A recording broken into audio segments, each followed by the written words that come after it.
good? All right, everyone, thanks for coming. We have Coach Kampe here. The Golden Grizzlies earned the #2 seed at the Horizon League tournament at a double bye. They begin on Monday at 9:30 on ESPNU. Coach, please start us off with an opening statement, and then we'll open it up for questions. Well, I can't tell you how excited I am that our fan base, I think we became eligible for postseason in 2003 at the Division I level. And so what's that, 16 years. And this is the first time in 16 years that you can get in the car 30 minutes later, be at the game. You know, we went to Tulsa, and we went to Kansas City, and we went to Sioux Falls, South Dakota, and we went to Green Bay, and then last year we were at Valpo. And I think we could have gotten some people at Valpo. Unfortunately, we lost on I think it was a Friday night in the opening round, and people would have probably come for the Saturday, Tuesday if we'd won. But there's no excuse now. I mean, our students can get there. These long-time season ticket holders and that. So that's probably what I'm most excited about, that we get to do this. Our players' families get to, be there, and that, back in the day we were in Sioux Falls, we'd take a busload of students that would drive 14, 15 hours. Fortunately, we went a 3-year period and we went 9-1 in the tournament, so they got to stay there. But then we had a year we got beat the opening night and had to get on the bus and drive 14 hours back. So I'm excited for that. I'm excited for Detroit. I hope it embraces the Horizon League. I think, the first year is going to be interesting and probably a little rough, but, 5 years from now when we're in the new building and the fans know the league and see how good the level of basketball is. That's the thing, I think. There's a lot of young people that have migrated downtown that are looking for things to do, and I hope that they get over and just see how great the level of basketball is in our league. There's some really good teams in our league. You look at some of the wins the league's had this year, for not even talking about us, but you look at Milwaukee won at Wisconsin, Milwaukee won at Minnesota, Valpo won at Oregon State. It's been a really good year for our league and the level of play, and I'm hoping that Detroit embraces it. All right, open up for questions. Eric, how much pressure is on you guys, given that between you and Detroit, your success in this event will dictate how many people go? The box office the first year. And I think there's a ton of pressure. I'm sure that Olympia, we ended up on the same side of the bracket. I'm sure that the people at Olympia would love to see an Oakland-Detroit semifinal. I'm not so sure I'd like to see that, but I think the people of Detroit would, because that would guarantee one of us in the finals. So, from a local standpoint, I think everybody would like that. But I do believe that, it's important that one of us has a good run the first year, so that, because obviously if we don't, Tuesday night, you guys aren't going to be there. And the league needs you. The building of this. I liken it to Arch Madness in St. Louis for the Missouri Valley. They started so many years ago and nobody came. And then they built their brand, and now there's 8,000 to 10,000 people at the championship game in St. Louis, and they're in the team in that league that's located in St. Louis. And that's what we've got to do here. We've got to build the brand. I think it's important that in Oakland, we're at the right time. We've got a really good team. Detroit has a good team, and maybe something good could happen that would help build the brand and get people to see how good the Horizon League is. So yeah, I think there's a lot of pressure. But the reality of it is, when you're in a league like ours, every year we play 6 months for this. And we've had a great year. I'm telling you, this is one of the best teams I've ever had. Unfortunately for us, Valpo's a top 25, 30 team. So we weren't able to win the regular season because they're that good. But this is one of the best teams I've ever had. We're excited, and if we don't get to the NCAA tournament, there's a lot of people that won't value the season that we had. We had a great season. I mean, we played 4 power conference teams. We led at halftime in all 4 of them. We led by 20 over one of them. We won going away over a Power 5 conference team. We played the #1 team in the country, and the ball rolled around the rim, and if it would have fallen in, we would have won against the #1 team in the country. We've done some great things this year. We got punched in the stomach. Everybody thought we were out, and we grew as a group of young men and came back, and when no one thought we could get to double bye, we did. The future is tremendous for us. I mean, this whole thing, when we got into the Horizon League, we've kind of been building for next year, and maybe we got this year, maybe got there a little quicker, and if we have a great 2 days, so it's a big weekend with a lot of pressure on us. Ray, I wanted to ask you, a lot of people that come to the games will not know anything about the Horizon League. You said it's a good league. What are they going to see? Well, I think first of all, they're going to see some really talented players that they're not expecting. There's probably, in the last 6 years, the only year that we didn't have a player drafted out of our league was last year. And when was the last time Penn State had somebody drafted? I don't know this, I'm just throwing out names. Our leagues, we didn't last year, but 5 years in a row before that, we had somebody drafted. We got guys in the league that are draftable. From Kay Felder to Paris Bass to Alec Peters. We've got some really good young players. Jordan Faust is a senior at Green Bay who is one of the best all-purpose players around. And when I said I think they're going to be surprised at the level of talent they see, they're going to see pros out there. I mean, if you were at our Detroit game the other night, you saw great players playing basketball. I mean, the length, Paris Bass's arms, and what Kay did in that game. And Jalen Hayes, although he's young, people are starting to talk about him. And that's what everybody's going to see there. I think people that know nothing about our league, that close, being able to get a good seat, because there are going to be a lot of good seats there, are going to be able to see, wow, I'm surprised at how good these players are, Speaking of future pros, when you started recruiting Kay, did you imagine the player that you saw the other night, for example? I knew that he was going to be a great player in our system. I mean, I've been doing this for a long time. We have a very unique system, and you got to fit guys in, and we knew he was a fit. Did I think that he would put up video game numbers? No. Did I think that he could lead the country in assists? Yes. Did I think he could lead the country in scoring? Yes. In the same year? No. I knew what we had, but I would be lying to you to say that I thought that, he is being talked about for the Wooden Award, for the Cousy Award, and it's legitimate. I mean, it's people, I've heard talking heads on TV that aren't related to Greg Kampe, that aren't Oakland people, that aren't Detroit people, say it's down to 3 people, Valentine Held and Kay Felder. And, that's really, really a neat thing for him and for us. Do I think he's going to get it? Probably not. I think he could get it next year. I think he's made his name now, and I think he could be the Doug McDermott of next year, how he came back for his senior year, and Creighton was everywhere, and he was everywhere, and the world latched onto him. And I can see the world latching onto Kay because he's a great kid. He's little, so he's the underdog. He can jump over the rim. He's a highlight almost every game he plays. People love that. And then when you interview him, he's not some cocky, he's just a down-to-earth kid.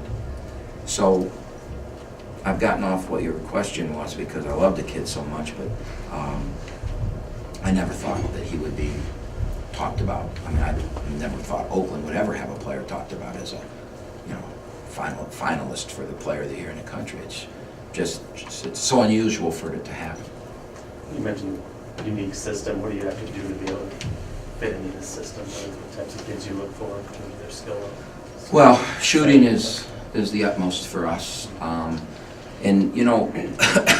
It's funny, everybody says, and if you go talk to any kid, they want to run, and they want to shoot, and they want to, until you get them in the system and they find out how hard it is to do that. When you're flying up the floor the way we fly up the floor, possession after possession, you've got to be in unbelievable shape. Shooters want to shoot, but you can't just catch and shoot. And that's what happened to Max Hooper last year. He came here as a catch and shoot guy, and the system doesn't, everybody thinks, well, we're a 3-point shooting team. But we're really not. We get to the free throw line. We've shot more free throws. In league play, we made more free throws than our opponents shot. Valpo shot more threes than we did. And everybody thinks Valpo is an all-defensive team. They've shot more threes than our team shot.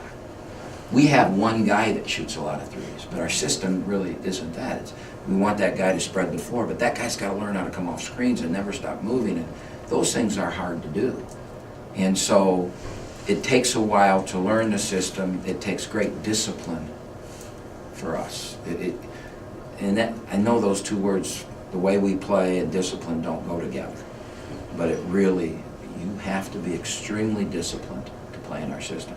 And it's one of the reasons you see me acting like an idiot so much, is because, you know, the discipline that we have to have. Today's kids, discipline is not something that they're real good at. You know, it's not like the old days where, you know, I mean, I'm a football coach's son. I was a football player, and I grew up with somebody grabbing my face and asking, telling me what to do. You know, that doesn't happen today. So discipline's a tough thing to teach, but our system is all about discipline. Greg, speaking of Max, you ever feel like after trying, you're kind of the guy who finally got the girl with him, you know? We were persistent, I will say that. Is it true, though, that you did call him and say, I'm not recruiting you, but you got a spot? Is that kind of how it went down? Yeah, the third time. What's that? Fool me once, this, fool me, you know. I just called him and I called his dad. I love his dad, and you know what his dad's going through. And we kept a relationship. You know, in recruiting, sometimes you recruit a kid, he goes away, you never see or hear from him. Then sometimes you just strike it up really good with somebody and you just like him, and so you keep in touch. And I told his dad called me when he was going to graduate from St. John's. I said, I have a scholarship, I'm not recruiting him. You visited here twice, you're not visiting here a third time. You know, if you want to come, you can come. If you don't want to come, I'll cheer for him wherever he is. And that was it. That was the recruiting pitch. How has he been this year with his focus on, I mean, given everything that he's going through at home and he can't be there, I mean, has it been tough for him? Have you talked to him personally during this whole thing? How has that gone with him? You know, he's had a lot of support here. I don't think anybody really knew the shape that his father was in until last Friday night. I didn't know it because I talked to his dad, and his dad is, I mean, his dad is, you know, he's been Mr. Entertainment guy because he's such a outgoing personality. I mean, when you do what he does, that's what you have to be. So that's how he's been with me on the phone. And even though, you know, he hasn't been able to come, we've still talked. And to see him live was, you know, that was really not good for me. It was really shocking for me. Max goes home and comes back and goes home whenever he can. But as the season went on, you can't do that because we're playing every weekend. And so I don't know if he's digressed since, you know, the last time Max had been there or not. I kind of got the feeling, seeing Max's face, he felt the same way I did. So that's been, you know how tough it's been a tough thing for him. Really hard. But hard for everybody. So. And how is he, I mean, have you been impressed with how he's been able to focus? I mean, not a lot of people would be able to keep their mind on basketball with that going on at home. I think that the uniqueness of it is he and his dad were really bound by basketball.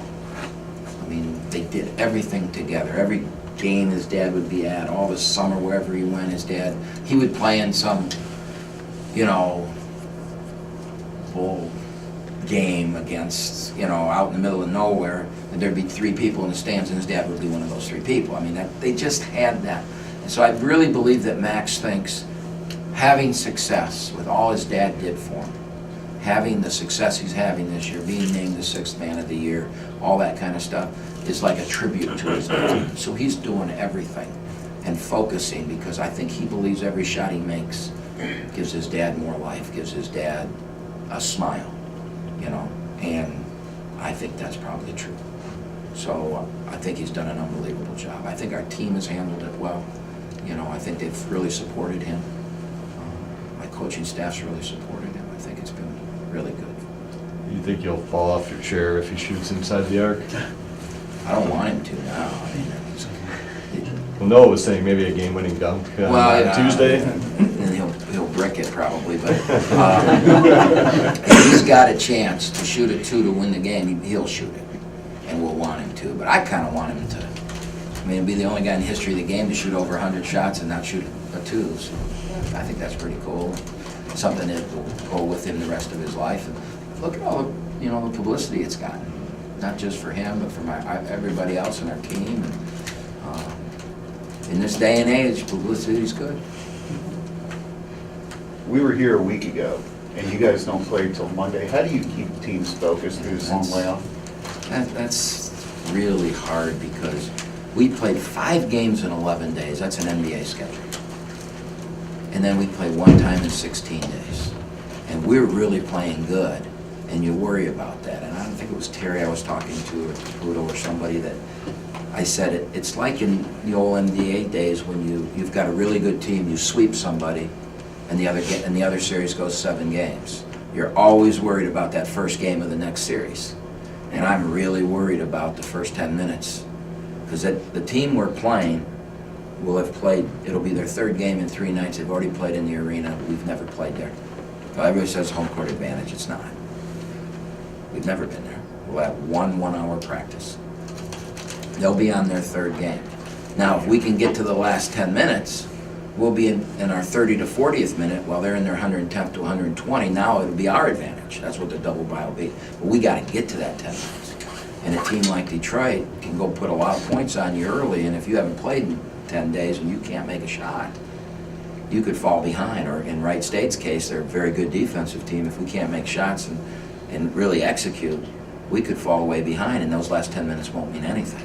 So I'm very fearful of that. I've never been in it. I've never experienced it. For a guy that's been in the business 38 years, there aren't many things you don't experience. So it's going to be a first. So then to make up that time, to keep the momentum going, what are the practices looking like? Well, we've done. We went to Spain, and we played 3 games in Spain in 10 days, and we decided we're not going to practice. We didn't practice once over there. And I was shocked at how well we played in those 3 games. And it also made me wonder about practice, because my dad taught me you go hard every day, you go, how you practice, you either get better or you get worse, and how you practice is how you play. That's how I was taught, football coach, And what I saw over there was we played pretty good without practicing. And so what I've tried to do in this, we gave them 3 days off. And I'll bet you there's nobody else in the country that got 3 days off, the most important week of the year. But we gave them 3 days off because Felder was beat up. I think mentally they were beat up. Whenever you do what we did Friday night in front of that kind of crowd and get that kind of win, and we were 3-3, and now we made the double bye.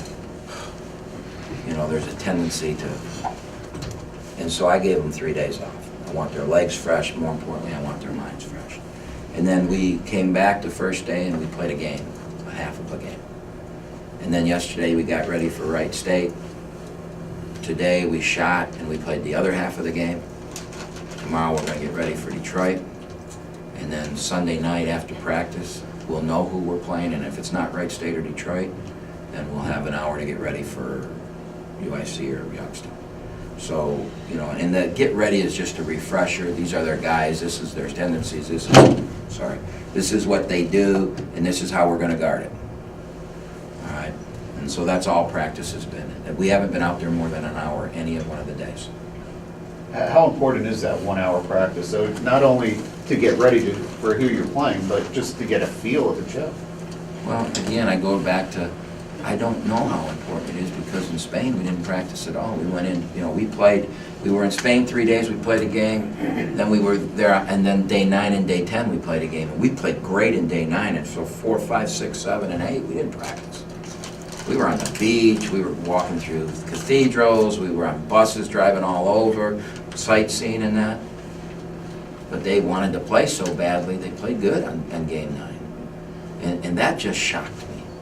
Because I thought we wouldn't shoot well, because, you got to shoot every day, you got to do this, you got to keep sharp, and we shot great. So I've really tempered our practices this year because of that. I want to be the freshest team there. I want Kate Felder, when he goes up to dunk, I want his knee on the rim. And he can do that. To follow up his question, how important then was the trip to Spain? How important was your non-conference schedule in getting you ready for this time of the year? Well, if we win it, we're going to say it was the utmost importance, because I believe that. If we don't win it, then people, did you really need to do that? Well, I mean, it's a results business.